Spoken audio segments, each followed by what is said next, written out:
Assalamualaikum warahmatullahi wabarakatuh. Kepada yang terhormat Ibu Haji Wiwin Winarni, MMPD selaku dosen mata kuliah Pendidikan Kewarganegaraan. Pada kesempatan kali ini saya akan memaparkan materi sesi 3, yaitu mengenai materi identitas nasional. Sebelum memulai, izinkan saya untuk memperkenalkan diri. Perkenalkan, nama saya Sri Suryani dari kelas MN24D. Di sini saya tidak bisa menampilkan PPT atau PowerPoint secara di latar belakang saya, jadi saya akan memperlihatkan seperti ini dan saya akan memaparkannya. Yang pertama, tentang identitas nasional. Yang saya akan jelaskan yaitu tentang definisi identitas nasional, parameter identitas nasional, unsur pembentuk identitas nasional, karya anak negeri, dan juga kesimpulannya. Oke, yang pertama definisinya yaitu identitas yaitu ciri khas yang membedakan seseorang atau kelompok. Nasional adalah identitas kolektif berdasarkan budaya, agama, dan juga bahasa. Kesimpulannya, identitas nasional adalah manifestasi nilai budaya yang khas pada suatu bangsa. Lalu ada parameter identitas nasional. Penjelasannya yaitu yang pertama pola perilaku, yaitu cara bertindak yang mencerminkan nilai-nilai budaya dan moral suatu bangsa. Yang kedua, lambang, simbol visual dan non-visual yang menjadi identitas suatu bangsa seperti bendera, Garuda Pancasila, atau lagu kebangsaan. Lalu yang ketiga, alat perlengkapan seperti pakaian adat dan seni tradisional. Yang keempat, tujuan bersama, yaitu visi misi yang ingin dicapai oleh bangsa seperti keadilan sosial, kesejahteraan, dan juga persatuan.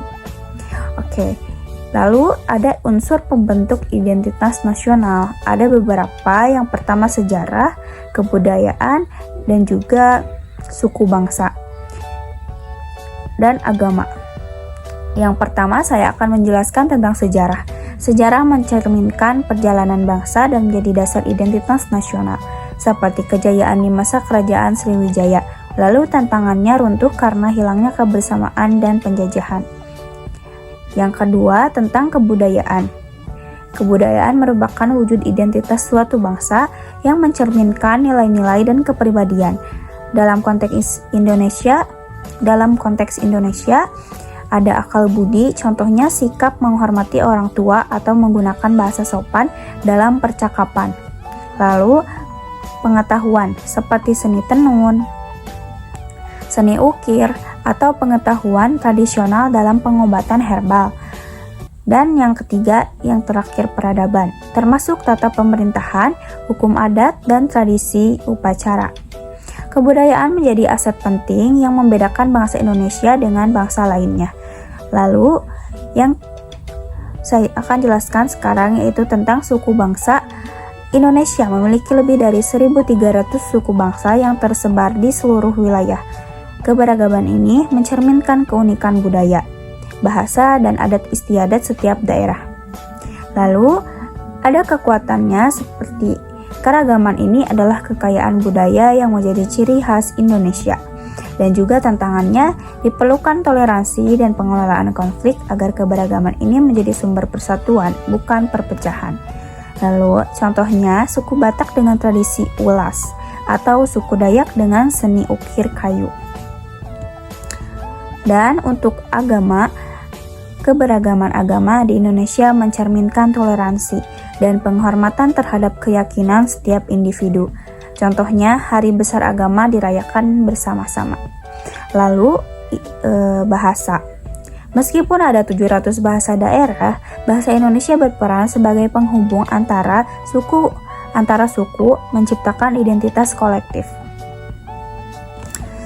Lanjut, saya akan menjelaskan tentang karya anak negeri, tentang prestasi teknologi, dan juga prestasi seni maupun kulinernya.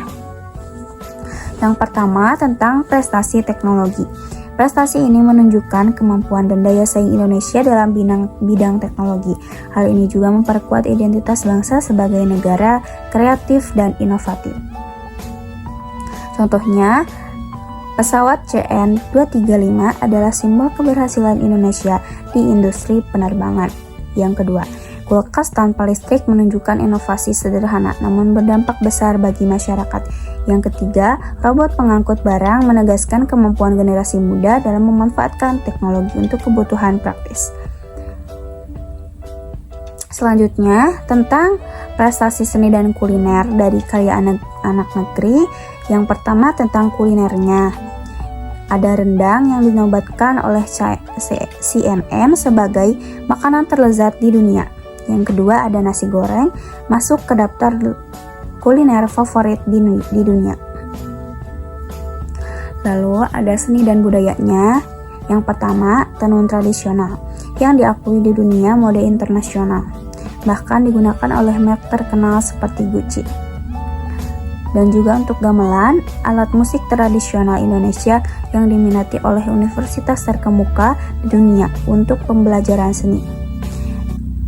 Yang terakhir ada kesimpulan. Kesimpulannya adalah dari materi ini, identitas nasional adalah ciri khas dan nilai budaya yang membedakan suatu bangsa dengan bangsa lain. Untuk unsur pembentuknya meliputi sejarah, kebudayaan, suku bangsa, agama, dan juga bahasa.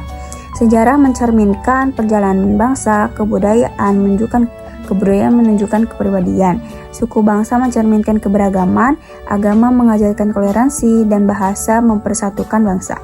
Prestasi anak bangsa seperti pesawat CN-235, rendang sebagai makanan terlezat, dan gamelan yang mendunia memperkuat citra Indonesia di kancah global.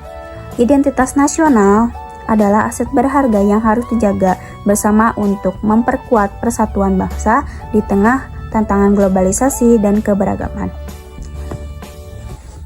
Sebagai penutup, identitas nasional adalah aset yang mencerminkan jati diri bangsa.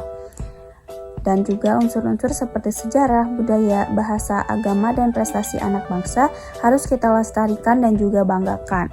Tugas kita sebagai generasi penerus adalah menjaga dan memperkuat identitas ini agar Indonesia tetap bersatu di tengah keberagaman. Terima kasih atas perhatiannya. Semoga apa yang saya sampaikan dapat bermanfaat. Wassalamualaikum warahmatullahi wabarakatuh.